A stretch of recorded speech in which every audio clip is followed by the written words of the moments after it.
যারা ইসলাম বিরোধী, কোরআন বিরোধী, তাদের হাতে সমালোচনা এই জাতি ইসলামের কোরআনের করার হাতিয়ার তুলে দিতেছে। আছে না নাই? দেখবেন সোশ্যাল মিডিয়ায় ধরা পড়েছে 2 কোটি টাকার হিরোইন সহ। আছে না নাই? কথা বলেন। নাম বলা লাগবো না কিছু বোঝা যাক? বোঝা যাননি না? না, 20 লক্ষ টাকার গাঞ্জা সহ ধরা পড়েছে। নাউজুবিল্লাহ বললেন না? কারা ধরা পড়ছে বোঝা যাননি না? না, নেশার ট্যাবলেট সহ পুলিশ ধরেছে গোপন সূত্রে খবর পেয়ে। নেশার ট্যাবলেট সহ। ও মুসলমানেরা, এটা তো তোমার চরিত্র হওয়ার কথা নয়। আজ আমাদের চিন্তা ঢুকছে কত তাড়াতাড়ি ধনী হওয়া যায়। হালাল হারামের চিন্তা নাই, কত তাড়াতাড়ি শুধু ধনী হওয়া যায়। হালাল হোক আর হারাম হোক, এই জাতির সেই চরিত্র হতে পারে। আমরা সেই নবীর উম্মত। গতকাল বলেছিলাম ত্রিপুরায় যুব আহলে সুন্নাতুল জামাতের আঞ্চলিক ধর্মনগর আঞ্চলিক সম্মেলন ছিল। সেখানে বলেছিলাম সেই নবীর উম্মত আমরা, যেই নবী মা ফাতেমার ঘরে গিয়ে প্রতিদিন ঢুকতেন 2 বার, কমপক্ষে কয়বার? সকালবেলায় 1 বার, বিকালবেলায় 1 বার।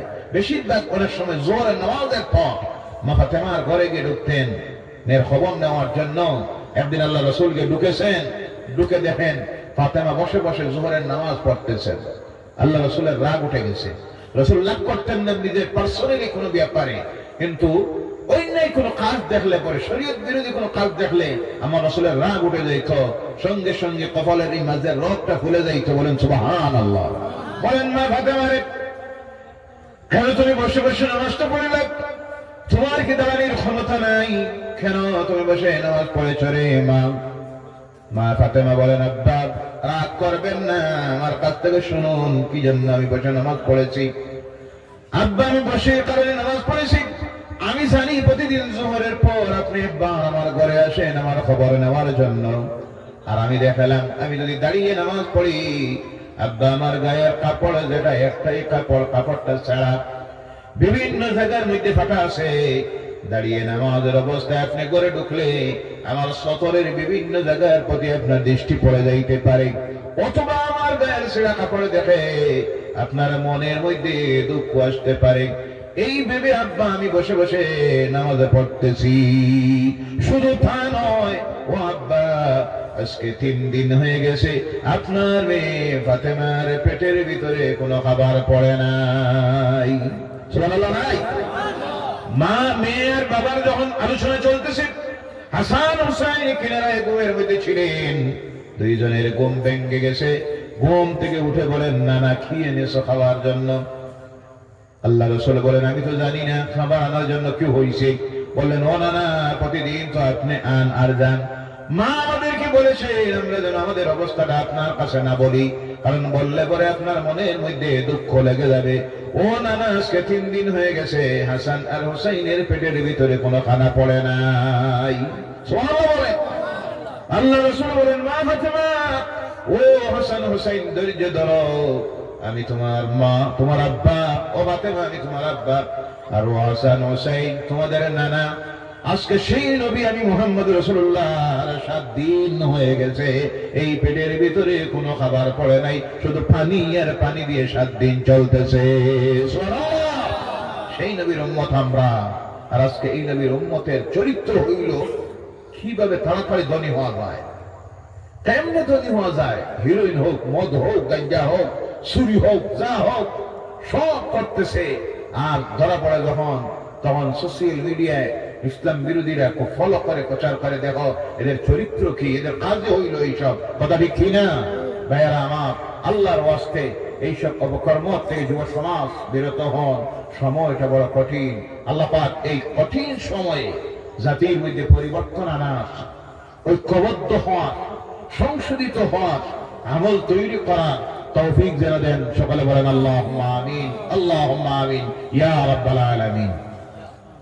ربنا ظلمنا أنفسنا وإن لم تغفر لنا وترحمنا لنكونن من الخاسرين. ربنا آتنا في الدنيا حسنة وفي الآخرة حسنة وقنا عذاب النار وادخلنا الجنة مع الأبرار برحمتك يا عزيز يا غفار يا رب العالمين. اللهم لا تقتلنا بغضبك ولا تهلكنا بعذابك يا الله. اللهم لا تقتلنا بغضبك ولا تهلكنا بعذابك يا الله. আয় আল্লাহ, তোমার নাম রহমান, তোমার নাম রহিম, তুমি গফুর রহিম ইয়া আল্লাহ রব্বুল আলামিন। হাফিজিয়া মাদ্রাসার এই বছরের বাৎসরিক মাহফিলে আমরা গুনাহগারেরা এসে হাজির হয়ে তোমার কালাম থেকে যা আলোচনা করলাম, তোমার নামের জিকির করেছি, মদিনার হাবিবের দরবারে সালাত ও সালাম পেশ করেছি। মুবারক শুক্রবারের রাত্রিতে আল্লাহ গুনাহগারেরা তোমার দরবারে হাত তুলে আরজ করতেছি, মাবুদ আমাদের এই কুল আলোচনার সবটুকু সর্বপ্রথম মদিনার হাবিবের দরবারে পৌঁছাইয়া দাও। আয় আল্লাহ, সাহাবায়ে কেরাম থেকে শুরু করে যত মুমিন মুমিনাত মুসলিমিন মুসলিমাত অন্ধকার কবরের গাড়ায় চলে গেছেন, প্রত্যেকের কবরের সবটুকু পৌঁছাইয়া দাও। বিশেষ করে আল্লাহ, আমরা যারা হাত তুলেছি আর যাই মাহফিলের জন্য সাহায্য সহযোগিতা দিয়েছেন, খাস করে আল্লাহ সারাটা বছর তোমার যত বান্দারা বান্দিরা তোমার কালামের খেদমতের এই প্রতিষ্ঠানটার জন্য যত প্রকারের সাহায্য দে সহযোগিতা দে, আল্লাহ সমস্ত কিছুকে তুমি কবুল করে নাও। এর সব এবং তাদের আমাদের যত মূর্তিগান কবরবাসী হয়ে গেছেন, প্রত্যেকের কবরে পৌঁছাইয়া দাও। আজকের এই মুবারক রাত্রির খাতিরে, এই মাহফিলটার খাতিরে আল্লাহ আমাদের জীবনের গুনাহগুলি মাফ করে দাও। সেই সঙ্গে আমাদের কবরবাসী সমস্ত মূর্তিগানের জন্য এই মাহফিলটাকে তোমার কালামের খেদমতের এই প্রতিষ্ঠানটাকে সাদকাতুল জারিয়া হিসেবে কবুল করে নাজাতের জরিয়া বানাইয়া দাও রব্বুল আলামিন। বিশেষ করে আমাদের যাদের মা বাপ, দাদা দাদি, নানা নানি, শ্বশুর শাশুড়ি, আত্মীয় স্বজন, বন্ধু বান্ধব, ভাই বোনেরা, প্রতিবেশীরা, মহল্লাবাসীরা অন্ধকার কবরের গায়ে যারা চলে গেছেন, আজকের এই মাহফিলটার খাতিরে তাদের জীবনের গুনাহগুলি মাফ করে দিয়া তাদের অন্ধকার কবরগুলিকে জান্নাতের টুকরা বানাইয়া দাও রব্বুল আলামিন। বিশ্ব জুড়ে ইসলামের বিরুদ্ধে, কোরআনের বিরুদ্ধে, তোমার হাবিবের বিরুদ্ধে, মুসলমানদের বিরুদ্ধে যত অপশক্তিরা ঐক্যবদ্ধ হয়েছে জমিন থেকে ইসলামকে, কোরআনকে, মুসলমানকে, মসজিদ মাদ্রাসাকে মিটাইয়া দেওয়ার জন্য আল্লাহ তোমার গায়বী শক্তি দিয়া এদের সকল প্রকারের ষড়যন্ত্রকে দুর্বল করে দিয়া তুমি সমস্ত কিছুকে হেফাজত করে না রব্বুল আলামিন।